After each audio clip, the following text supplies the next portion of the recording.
On a day typically associated with peace and goodwill, Christmas Day 2025, the serene skies over northwest Nigeria were pierced by the grim realities of conflict. Under the direct command of United States President Donald Trump, and in close coordination with the Nigerian government, a series of precision airstrikes were unleashed. These weren't mere acts of retaliation. They were a calculated projection of force, targeting two specific camps linked to the Islamic State.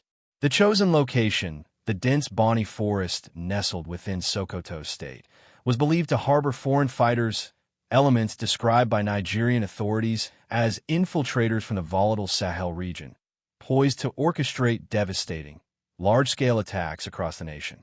This dramatic intervention marked a significant escalation in the ongoing struggle against extremism in Africa, raising questions about international partnerships, sovereignty, and the ever-present threat of global terrorism.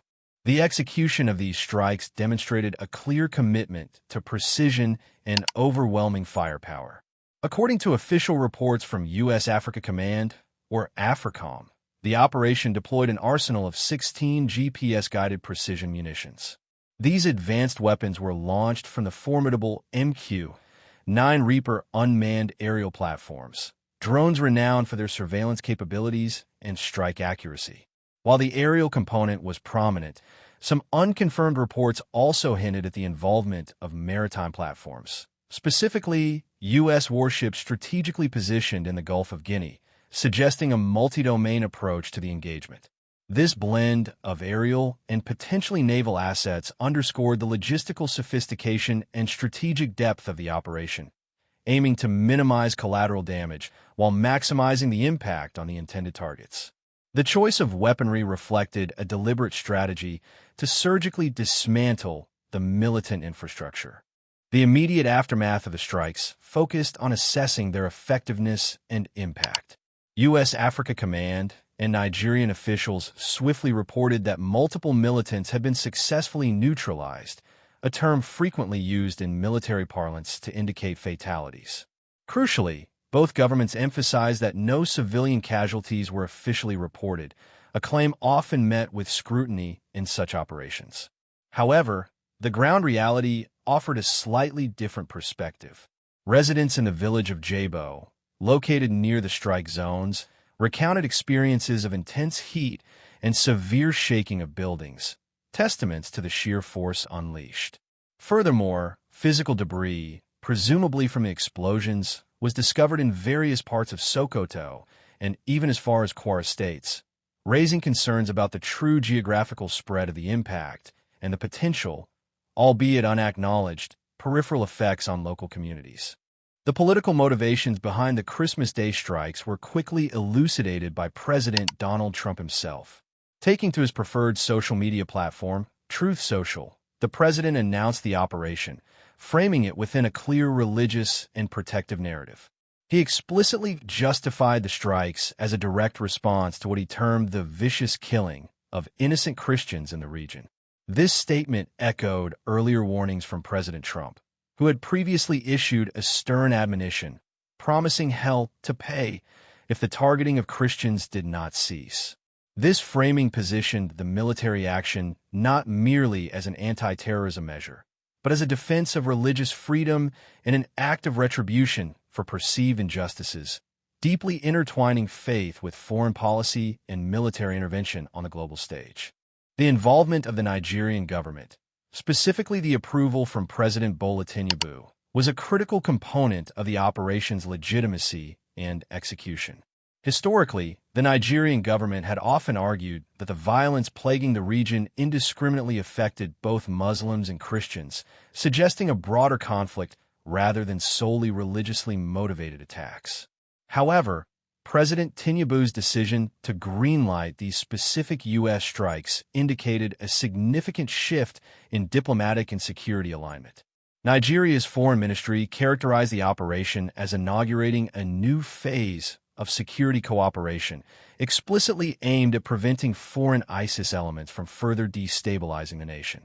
This collaboration underscored a shared objective to confront extremist threats, even if the underlying interpretations of the conflict's nature might have differed between Washington and Abuja.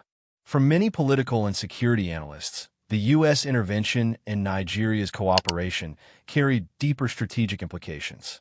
While the Trump administration's public narrative focused intently on ISIS, local data from Nigeria presented a more complex picture. These analyses frequently indicated that Fulani militias were, in fact, responsible for a statistically larger percentage of civilian deaths in the region compared to ISIS-linked groups. This discrepancy raised questions about the strategic targeting and the broader understanding of the multifaceted conflicts in Nigeria. Nonetheless, it was suggested that Nigeria's decision to cooperate on these specific strikes might have been a calculated move to avert potentially more drastic, and perhaps even unilateral, U.S. military actions that President Trump had previously threatened. This implied a delicate balancing act of sovereignty and security collaboration. In the immediate aftermath of the strikes, the message from Washington was clear and unambiguous. U.S. Secretary of Defense Pete Hegseth, alongside President Trump, issued unequivocal warnings, signaling that the Christmas Day operation was not an isolated incident. They explicitly stated that there would be more to come if militant violence across the region did not subside. This forward-looking declaration was intended to serve as a strong deterrent, underscoring a sustained commitment to counter-terrorism efforts in Africa. It also indicated a potential shift towards a more proactive and assertive U.S. military posture in the continent, moving beyond advisory roles to direct engagement. The message was designed to resonate not only with the militant groups, but also with regional governments, emphasizing the gravity of the security challenges at hand. The Christmas Day strikes in Nigeria were not an isolated event in the U.S. military calendar. In fact, they unfolded during a period of notably heightened U.S. military activity across different theaters. Just the previous week, the Trump administration had overseen similar large-scale strikes against ISIS targets, though those operations were conducted in a geographically distinct region, Syria. This pattern suggested a concerted and intensified global campaign against the Islamic State, indicating that the Nigerian operation was part of a broader, coordinated strategy rather than a singular, ad hoc response. The back-to-back operations demonstrated a willingness to project power simultaneously in multiple hot zones, highlighting the administration's resolve to actively dismantle ISIS networks wherever they were perceived to operate. The direct U.S. military intervention carries profound implications for the intricate web of regional stability in West Africa.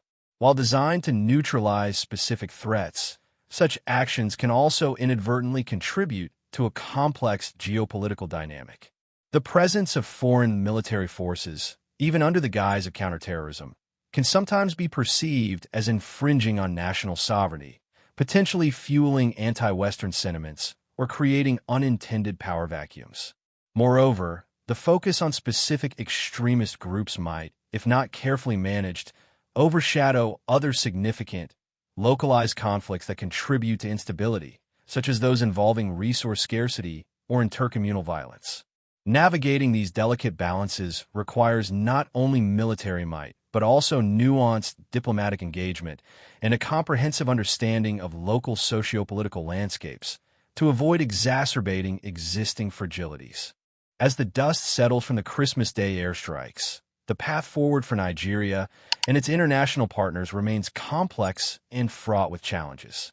The immediate objective of degrading ISIS capabilities may have been met, but the root causes of extremism, poverty, governance issues, and historical grievances persist. Long-term solutions will undoubtedly require more than military action. They demand robust development initiatives, strengthened democratic institutions, and inclusive governance that addresses the needs of all communities. The new phase of security cooperation between the U.S. and Nigeria, while militarily assertive, must evolve into a multifaceted partnership that prioritizes sustainable peace, humanitarian aid, and economic stability to truly counter the appeal of extremist ideologies. The global fight against terrorism is a marathon, not a sprint, and sustainable solutions demand a holistic approach.